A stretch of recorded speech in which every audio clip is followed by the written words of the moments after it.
오늘 우리에게 주시는 하나님 말씀은 이사야서 6장 1절서부터 13절에 있는 말씀 보겠습니다. 이사야서 6장 1절서부터 13절에 있는 말씀, 구약성경 1114면 정도 있을 것 같습니다. 이사야서 6장 1절서부터 13절에 있는 말씀 찾으셨으면 우리 같이 함께 1절서부터 13절에 있는 말씀을 함께 봉독하겠습니다. 함께 봉독할 때 주님의 음성을 들을 수 있길 바랍니다. 같이 함께 봉독합니다. 우시야 왕이 죽던 해에 나는 높이 들린 보좌에 앉아 계시는 주님을 배웠는데 그의 옷자락이 성전에 가득 차 있었다. 그분 위로는 스랍들이 서 있었는데 스랍들은 저마다 날개를 6 가지고 있었다. 둘러는 얼굴을 가리고 둘러는 발을 가리고 나머지 둘러는 날고 있었다. 그리고 그들은 큰 소리로 노래를 부르며 화답하였다. 거룩하시다, 거룩하시다, 거룩하시다. 만군의 주님, 온 땅에 그의 영광이 가득하다.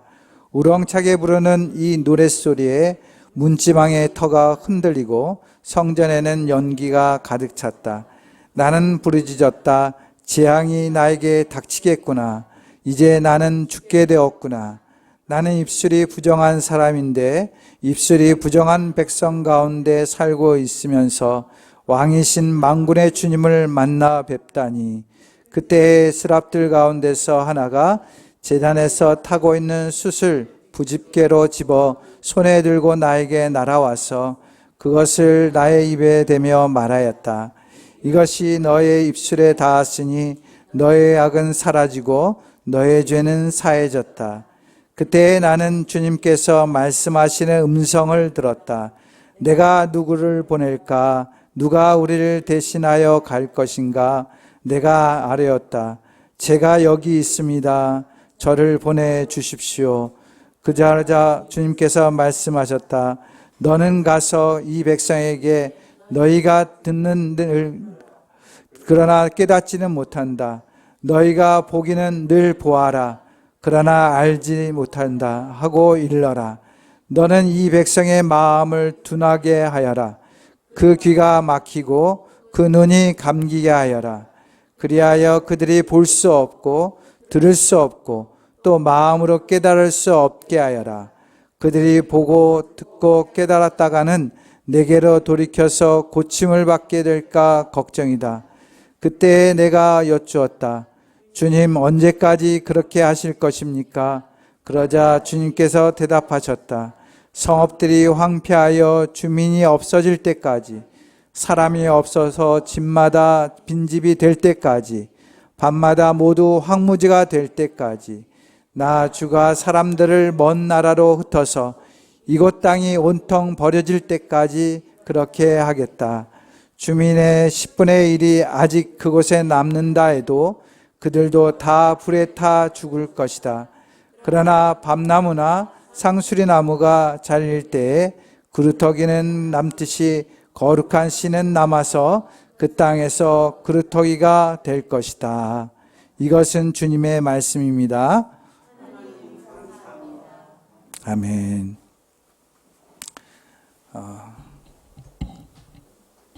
이제 사회적 거리두기가 1단계로 이제 낮아지고 이제 우리의 모임, 이런 모임들이 이제 조금 자유롭게 되어서 오늘도 이제 대면 예배를 하게 되었습니다. 이렇게 나오신 성도 여러분들께 주님의 은혜와 평강이 함께 하시기를 바랍니다.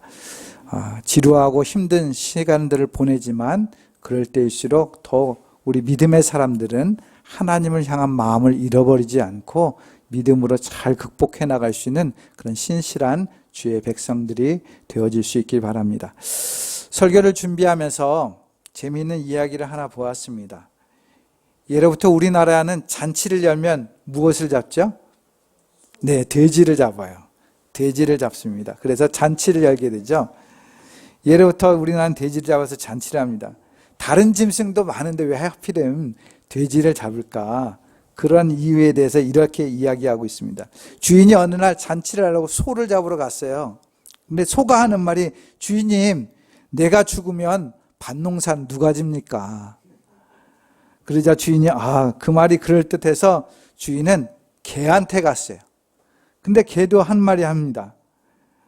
주인님, 제가 죽으면 이 집은 누가 지킵니까? 그렇게 이야기를 했어요. 그 말도 그럴듯해서 주인은 고양이한테 갔어요. 그러자 고양이가 하는 말이, 주인님, 내가 죽으면 쥐는 누가 잡습니까? 그랬어요. 그 말도 그럴듯해서 주인은 마지막으로 돼지한테 갔습니다. 근데 그때 돼지한테 갔더니 돼지는 잠만 쿨쿨 자고 있었다는 것 아니겠습니까? 결국 아무 일도 하지 않고 잠만 자는 돼지를 잡아서 잔치를 열었다라는 재미있는 이야기가 있었습니다. 이야기는 재미있지만 우리에게 어떠한 의미를 주는가 생각했더니 하나님 앞에 사명을 가지고 살아가는 것이 참된 삶이구나라는 것들을 조금 생각해 봤어요. 그런 의미로 말씀을 오늘 전하고자 합니다. 실존주의 철학자 키에르케고르라는 사람이 있어요. 그가 22살 때 쓴 일기에 이런 말을 썼다고 합니다. 온 세계가 무너진다 해도 내가 꽉 붙들고 놓을 수 없는 이념, 내가 그것을 위해서 살고 그것을 위해서 죽을 수 있는 사명을 나는 찾아야 한다, 이렇게 이야기하고 있어요. 평생 내가 사명을 가지고 살아가야 된다는 것을 이야기하고 있죠. 이런 의미에서 사명은 우리가 존재하는 이유다라고 말씀드릴 수 있어요. 생명이 있는 것은 사명이다 라고 표현할 수 있는 것이죠. 우리가 살아가는 것은 사명을 위한 생명인 것이에요. 오늘 본문은 우리가 잘 알고 있어요. 이사야 선지자가 부름받는 소명을 얻는 이야기라고 많은 말씀을 통해서 우리가 들었을 것입니다. 이 이야기 가운데 우리에게 주시는 소명을 가진 자, 부름받는 자의 삶이 어떤 것인가, 그 말씀을 같이 함께 나누고자 합니다. 오늘 본문에서 이사야는 우시야 왕의 죽음이 계기가 되어서 하나님의 은혜를 경험하게 됩니다. 그리고 자신의 사명을 다시 한번 깨닫게 되는 이야기가 되어 있어요. 오늘 본문 1절 말씀 같이 함께 다시 한번 읽도록 하겠습니다. 시작. 죽던 해에 나는 높이 들린 보좌에 앉아 계시는 주님을 배웠는데 그의 옷자락이 성전에 가득 차 있었다. 아멘. 본문의 시작은 무엇이라고 시작되고 있습니까? 우시야 왕이 죽던 해라고 시작되고 있어요. 이사야 선지자는 놀랍게도 우시야, 요담, 아하스, 히스기야 왕, 이 4대 왕을 다 거쳐갔던 선지자였어요. 대략 60년 동안 선지자 생활을 했다고 이야기하고 있습니다. 그 중에 우시야와 함께 지냈던 시간이 한 20년 정도 추정하고 있습니다. 본문에서 등장하는 우시야 왕은 어떤 왕입니까? 우시야 왕이라는 그 이름, 우시야라는 이름이 하나님의 능력이라는 뜻을 갖고 있어요. 하나님의 능력. 근데 우시야는 다른 이름도 있었어요. 아사랴라는 이름을 갖고 있었어요. 아사랴. 그 이름의 뜻도 여호와께서 도우셨다라는 뜻이에요. 이 이름에서 보는 것 같이 어떤 느낌을 갖습니까? 이 왕이 하나님에 대한 신앙으로 살아갔다. 하나님의 능력 가운데, 하나님의 도우심 가운데 살아왔다라는 것을 우리는 추정할 수 있겠죠. 그가 15살 때 왕위에 올랐어요. 그리고 통치 기간이 어느 정도냐? 52년 동안 나라를 다스렸습니다. 굉장한 시간 동안에 다스린 것이에요. 역대하 26장, 열왕기하 15장 말씀에 보면은 우시야 왕의 사적들이 기록되어 있어요. 그런데 그가 이렇게 하나님의 도우심과 능력으로 나라를 다스려 왔는데 역대하 26장 16절에서는 그가 이렇게 변하게 되었습니다.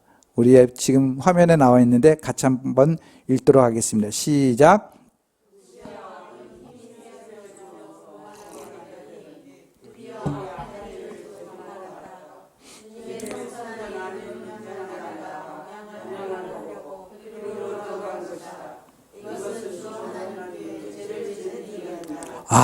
우시야 왕이 이전까지는 하나님의 능력으로, 하나님의 도우심으로 나라를 다스려 왔는데 이제 어떻게 바뀌게 되겠어요? 힘이 세지니까 그가 어떻게 됐다고요? 교만해지게 됐다. 그래서 죄를 짓게 되었다라고 이야기하고 있어요. 그의 말년에 교만한 행동을 하게 되죠. 분향단을 하나님 앞에 드리는 건 누가 해야 됩니까? 제사장이. 제사장이 해야 되는데 그 제사장의 일을 이제 내가 힘이 세지니까 내가 그 일을 한번 해보겠어 하고 자신이 그 일을 하게 된 거예요. 월권을 하게 된 것이죠. 그것은 하나님 앞에 죄를 짓는 일이었다라고 성경은 분명히 기록하고 있습니다. 제사장 이름이 똑같아요. 제사장 이름도 아사랴예요. 아사랴 제사장이 80인과 함께 같이 그 일을 못하도록 막으려고 했지만 막을 수가 없어요. 왕이 도리어 분노합니다. 이러한 모습을 보고 하나님은 우시야 왕에게 문둥병을 내리게 됩니다. 이후로 그는 문둥병을 앓게 돼서 별궁에서 홀로 지나게 되고 아들 요담이 나라를 다스리게 됩니다. 그는 말년에 고통스럽고 치욕스러운 삶을 살다가 병으로 죽게 되었습니다. 이사야 선지자는 이 모든 과정을 다 지켜보고 있었죠. 이사야 선지자는 귀족 출신이었어요. 그리고 궁중의 선지자라고 이야기했어요. 다른데 광야에서 선지자처럼 일하는 게 아니라 궁중 안에서 선지자로서 말씀을 선포하는 자로서 살아왔다는 것이죠. 근데 앞에서 소개한 것처럼 우시야 왕은 52년 동안 나라를 잘 다스렸어요. 나라가 굉장히 평안했어요. 안정된 세월을 지냈던 것이죠. 그만큼 정치를 잘했기 때문에 그 나라가 어떤 외세의 침입이나 어려움이 없었다라는 것이에요. 근데 이 오랜 동안 지냈던 그 평안이 오히려 선지자에게는 독이 되었던 것 같습니다. 하나님을 잊었어요. 어떻게 선지자가 하나님을 잊을 수 있을까? 매일 제사에 참관하고 말씀을 가지고 살았지만 그 삶 속에는 하나님의 은혜가 없었던 것 같아요. 신앙의 긴장감을 잃어버린 것이죠. 사람이 느슨하게 되면 만사의 활력을 잃지 않습니까? 역동성을 잃어버리는 것이죠. 그렇습니다. 우리도 마찬가지로 우리가 하나님 앞에 긴장의 끈을 놓치면 우리는 영적으로 둔감하게 됩니다. 코로나19가 무서운 것은 그 병에 걸려서 아픈 게 무서운 게 아니라 우리의 일상이 무너져서 우리가 느슨하게 됐어요. 신앙적으로 봉사하고 예배드리고 찬양드렸던 열심들이 마음에서 사라지는 거예요. 집에 있으니까 너무 좋은 거예요. 그렇죠? 주일날 이렇게 쉬는 것이 얼마나 좋은가. 그렇게 생각하지 않죠? 마음이 느슨해졌어요. 그래서 한편으로 생각할 때 코로나19는 어쩌면 마지막 때를 보여주는 것이 아닌가 생각이 돼요. 사람들이 모이기를 힘쓰지 않고 평안해지니까 자기 갈 길로 다 가게 되고 하나님 앞에 예배 드리는 것을 잃어버리게 하는 것, 그게 마지막 때의 모습이 아니겠습니까? 우리에게 그러한 시험을 갖게 되는 거예요. 믿음의 최종적인 사람들이 누구인가라는 것을 보여주는 그런 시험 때가 아닌가 생각이 됩니다. 아마도 이사야 선지자도 그랬던 것 같아요. 평온한 태평성대의 나라에서 살다 보니까 선지자로서 그 예민한 그 영적인 감각을 잃어버렸던 것 같아요. 날마다 하나님의 은혜를 체험해야 되는데 그렇지 못했던 것 같아요. 오늘 본문에서 그제야 우시야 왕이 죽은 다음에 태평성대가 끝나고 이제 자기가 섬겼던 왕이 그 우상처럼 있었던 왕이 사라지니까 그때야 정신이 들게 되는 것이죠. 그래서 우리는 현재 나의 삶이 안정적이고 평안한 것도 좋은 일이지만 그러나 그것이 나에게 독이 되지 않도록 주의해야 합니다. 평안한 삶 속에 세속적인 것이 내 안에 자리 잡을 수 있어요. 은혜라고 말하지만 오히려 내 안에 기복적인 신앙이 들어갑니다. 이제 자그마한 소소한 내 집안일에만 걱정과 근심만 쌓이게 되는 것이죠. 진짜 하나님의 나라를 바라보지 못할 수 있다는 것이에요. 그래서 두 번째 생각하고자 하는 것은 하나님의 백성은 하나님과 날마다 교제가 있어야 된다는 것이에요. 날마다. 즉 영적인 체험이 있어야 되는 것이죠. 날마다 하나님을 만나야 되는 것이에요. 이사야는 우시아의 죽음과 더불어 영원하신 왕 여호와 하나님을 보았습니다.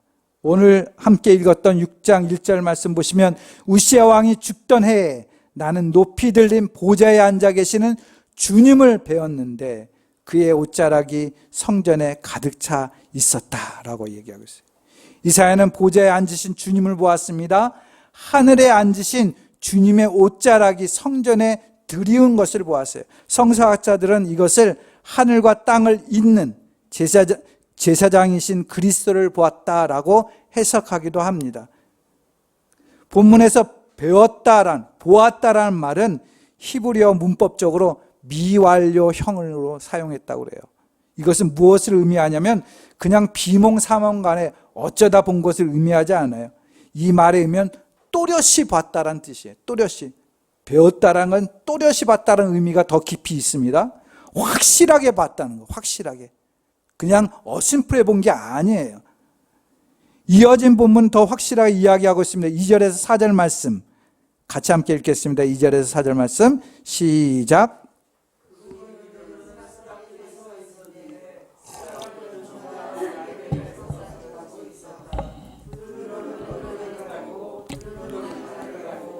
나머지 둘로는 날고 있었다. 그리고 그들은 큰 소리로 노래를 부르며 화답하였다. 거룩하시다, 거룩하시다, 거룩하시다. 만군의 주님, 온 땅에 그의 영광이 가득하다. 우렁차게 부르는 이 노랫소리에 문지방의 터가 흔들리고 성전에는 연기가 가득 찼다. 아멘. 지금 보고 듣고 말하는 장면들이 소개되고 있어요. 그러니까 이런 영적인 체험이 있어야 된다는 것이에요. 오감들을 표현하고 있다는 것 아니겠습니까? 오감들을. 지금 생생하게 하나님의 임재, 하나님의 영광을 경험하고 있었다는 것이에요. 20년 동안 궁중에서 우시아와 지내는 동안에 그것을 보지 못했던 것이에요. 우시아가 죽는 순간에 이제서 하나님의 영광 앞에 나아갈 수 있었던 것은 이사야가 이전까지는 어쩌면 잠자고 있었던 것과 마찬가지였다는 것이에요.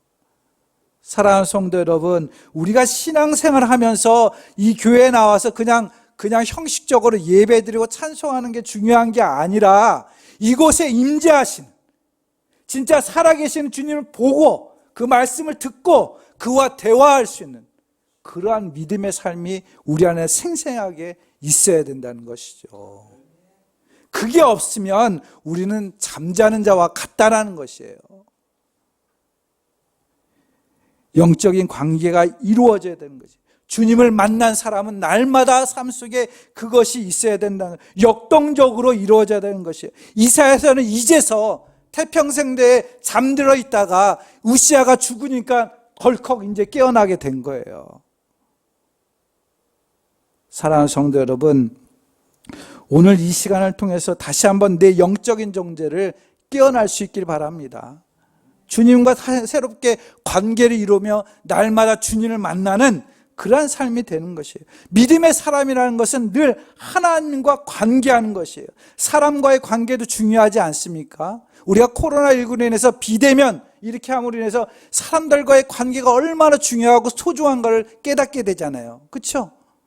근데 더 중요한 것은 하나님과 만나는 것이에요. 하나님과 접촉하는 게 중요하다는 것이죠. 사진 하나 보겠습니다. 방송, 예.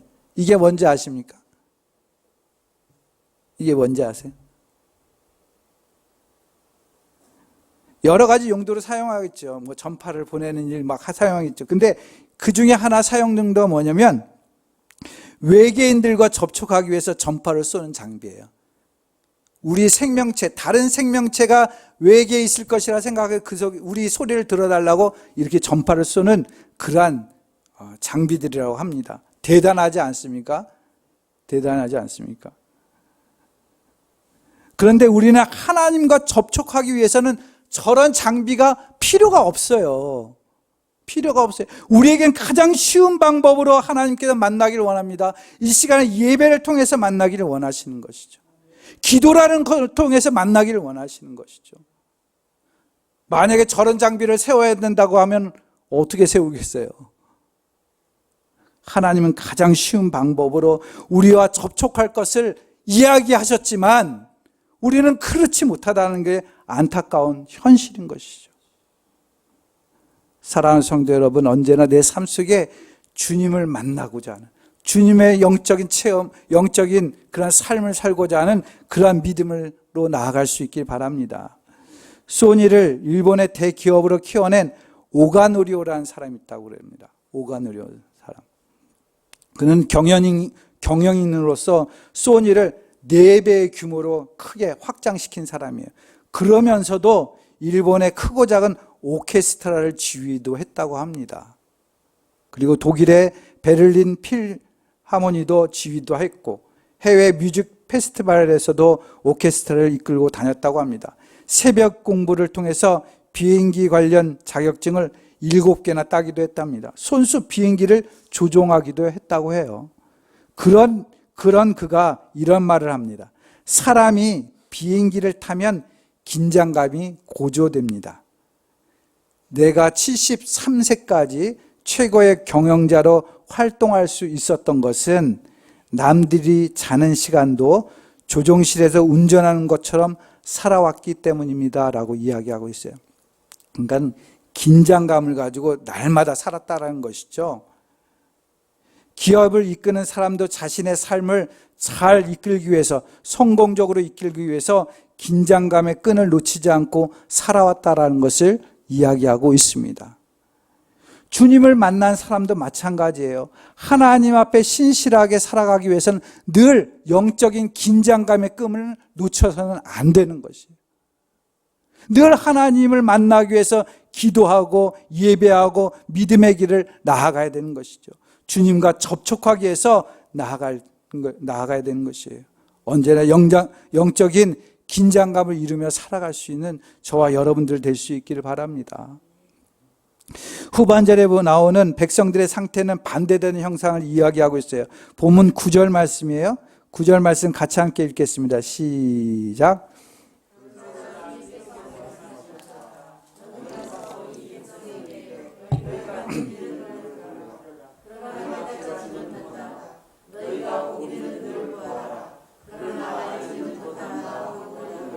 아멘. 영적으로 이들은 불통인 상태인 것을 보여주게 됩니다. 듣기는 들어라. 그러나 너희는 깨닫지 못해. 알지 못해. 보기는 보아도 알지 못한다는 것이에요. 소통이 불통인 상태인 것이죠. 진정으로 하나님 앞에 부름받은 자, 주님을 만난 사람, 사명자는 직분의 이름이 중요한 게 아니라 하나님과 깊은 영적인 교제를 이루며 살아가는 것이 더 본질적인 것이라는 것을 말씀해 주고 있다고 생각이 됩니다. 사랑하는 성도 여러분, 여러분들은 오늘도 하나님을 만나셨습니까? 하나님을 경험하고 있으십니까? 그렇다면 우리 모두는 주님의 진정한 순종의 삶으로 나아갈 수 있어야 될 것입니다. 이렇게 하나님을 경험한 사람은 삶 속에서 중요한 변화가 일어나는 것을 보게 됩니다. 그것은 무엇보다도 겸손하게 자신을 깨닫습니다. 하나님의 영광을 목격한 그는 죄가 없으시고 거룩하신 주님 앞에 자신의 모습이 마치 모든 것, 엑스레이 앞에서 선 자신과 같이 환하게 드러나기 시작합니다. 5절 말씀 보시기 바랍니다. 이사야 선지자가 무엇라고 고백하고 있습니까? 함께 5절 말씀 있습니다. 시작.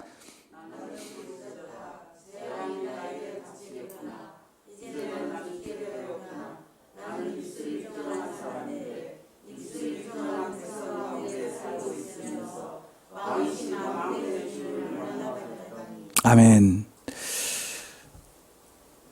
죄인인 자신을 발견하는 것이죠. 그러다 보니까 거룩하신 주님의 그 모든 영광을 보니까 내가 죽게 되었다는 것이에요. 왜?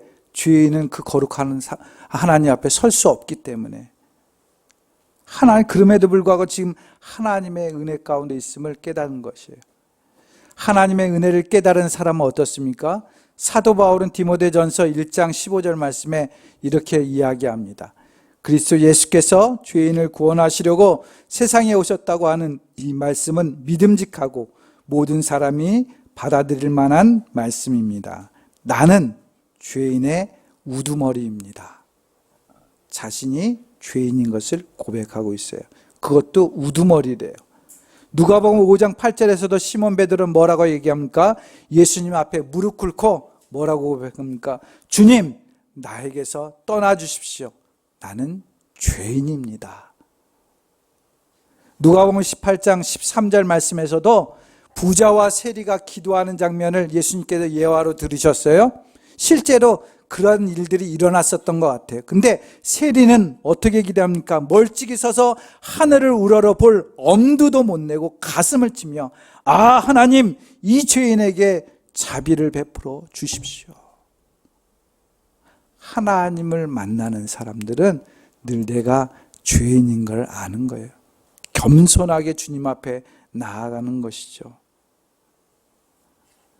사실 이사야 선지자는 이전에 부름을 받았어요. 그래서 궁중에서 선지자로 지냈습니다. 근데 그가 죄를 지어봤자 얼마나 지었겠어요. 궁중에서 말씀을 전하고 왕과 같이 사는데 무슨 문제가 될 것입니까?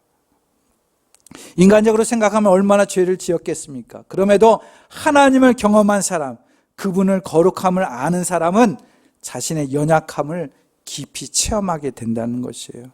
그래서 겸손하게 되는 것이죠. 겸손할 수밖에 없는 것입니다. 우리는 죄인이지만 그러나 하나님께서는 예수 그리스도를 이 땅에 보내주셔서 우리 죄를 사해 주셨어요. 사죄의 은총을 입혀주신 것이죠.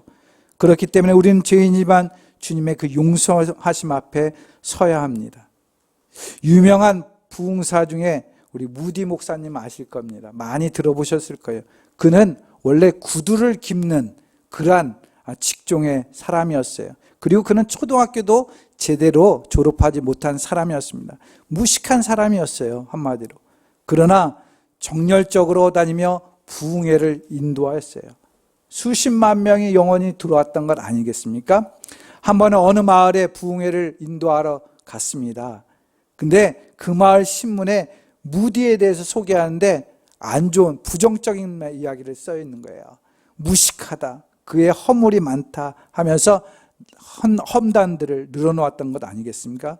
이 신문을 보는 동안 지방의 목사님들은 그 신문을 보고 뭐라고 막 했습니다. 이런 하면서 이 큰일 났네, 이 사람들을 찾아가야겠네, 혼내야겠네, 이런 이야기를 많이 했어요. 이때 무디 목사님은 그 신문을 보면서 웃었다고 합니다. 그리고 이런 말을 합니다.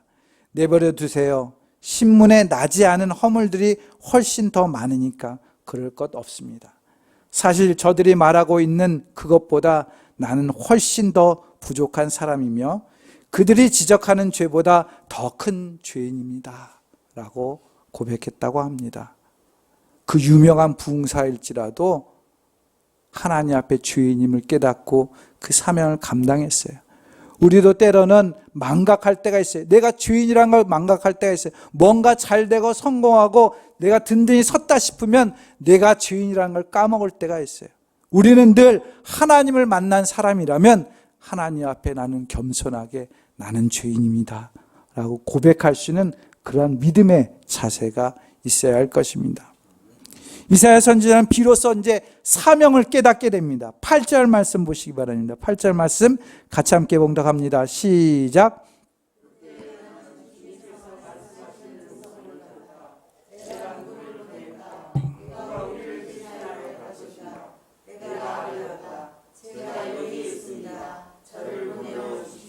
아멘. 잘 아신 말씀이에요. 이제 누가 갈까? 저요 하는 것이죠. 제요 이렇게 하는 게 아니라 저요 그러는 거예요. 저요. 내가 가겠습니다. 그런데 잘 보십시오. 말씀을 잘 보면 그 가는 길은 좋은 길이 아니에요. 좋은 길이 아니에요.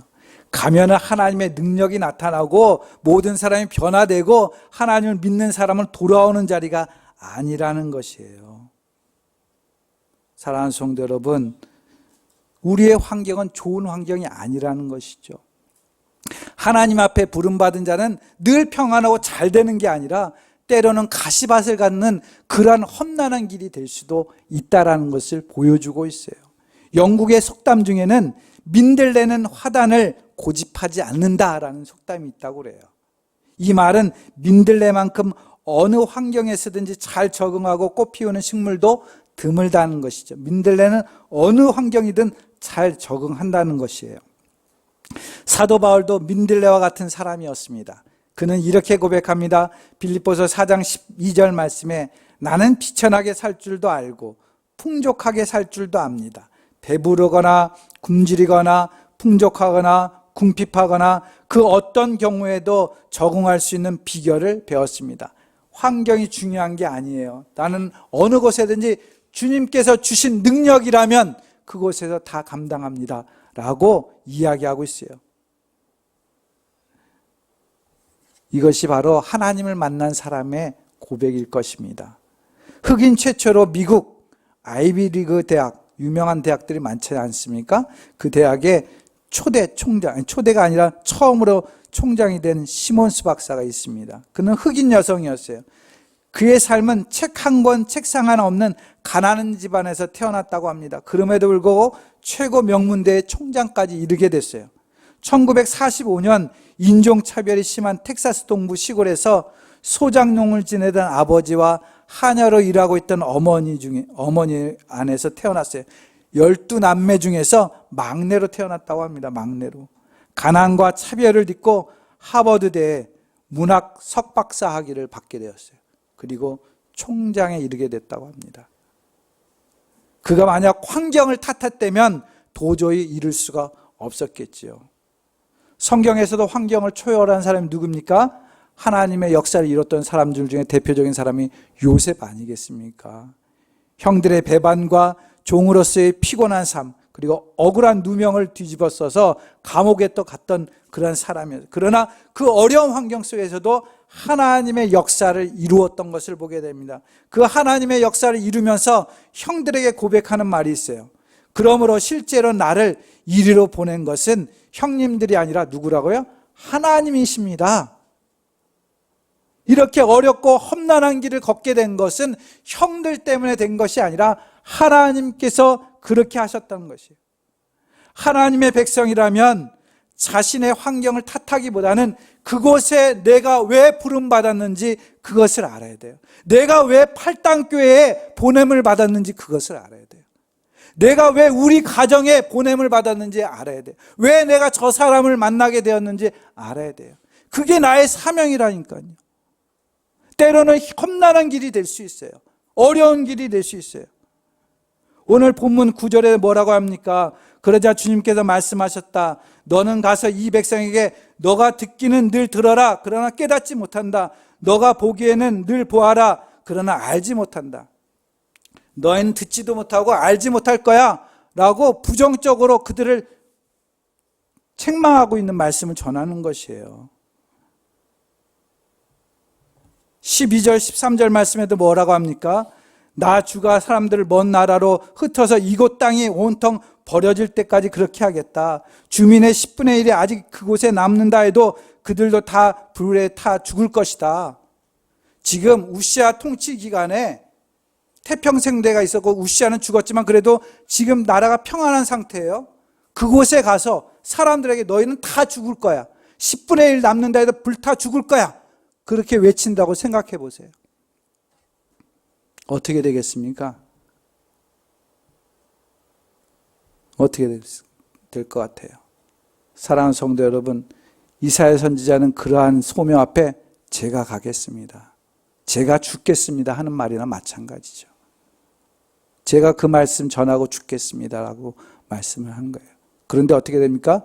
요담, 그 다음에 히스기야 4대 왕까지 어떻게 4대까지 그 말씀을 전가했던 거예요. 하나님이 지켜주신 것이죠. 60년 동안 주의 복음을 전했던 것입니다. 사랑하는 성도 여러분, 염려하거나 걱정하지 마세요. 주님께서는 분명히 이야기합니다. 밤나무나 상수리 나무가 잘릴 때에 그루터기가 남듯이 거룩한 씨는 남아서 그 땅에서 그루터기가 될 것이다. 하나님께서는 여러분들을 포기하지 않으세요. 주의 복음을 들고 사명을 들고 살아가는 사람들은 끝까지 지켜주신다 약속하고 있기 때문에 그렇습니다. 지금 생생하게 내가 주님을 만난 사람이라면 하나님과 영적인 교제를 이룰 뿐만 아니라 늘 주님 앞에 겸손하게 내가 어떠한 사명의 길이 있을지라도 그 사명 앞에 순종하며 나갈 때 여러분들의 삶을 하나님께서 지켜주시는 거죠. 여러분들의 삶을 하나님께서 포기하지 않고 끝까지 인도해 주시는 것이에요. 그 믿음을 가지고 살아갈 수 있기 바랍니다. 그래서 우리 팔당교회가 그러한 믿음 가운데, 이 역사 가운데 하나님의 나라를 이루며 살아갈 수 있는 그러한 믿음의 아름다운 귀한 교회, 우리 성도들 될 수 있기를 주님의 이름으로 축원드립니다. 기도하겠습니다. 사랑과 은혜가 많으신 아버지 하나님, 오늘 이사야 선지자의 이야기를 통해서 우리 자신을 다시 한번 돌이켜봅니다. 우리의 신앙이 조금 해이해지고 나태해졌다면 다시 한번 깨워주시고 하나님과 날마다 관계하며 주님의 영적인 경험, 하나님과 만나는 체험을 이루며 살아갈 수 있도록 인도하여 주옵소서. 과거에 만났던 하나님이 아니라 지금 현재 생생하게 내 눈으로 보고 내 귀로 듣고 주님과 날마다 대화하며 살아가는 그런 거룩한 백성 되게 하여 주시고, 주님 앞에 엎드려 겸손함으로 하나님의 어떠한 사명을 주시든지 그 사명 앞에 순종하며 나아갈 때 하나님의 은혜를 더 풍성히 이루어가는 하나님의 거룩한 백성 될 수 있도록 인도하여 주시옵소서. 감사하고 예수님의 이름으로 기도드립니다. 아멘.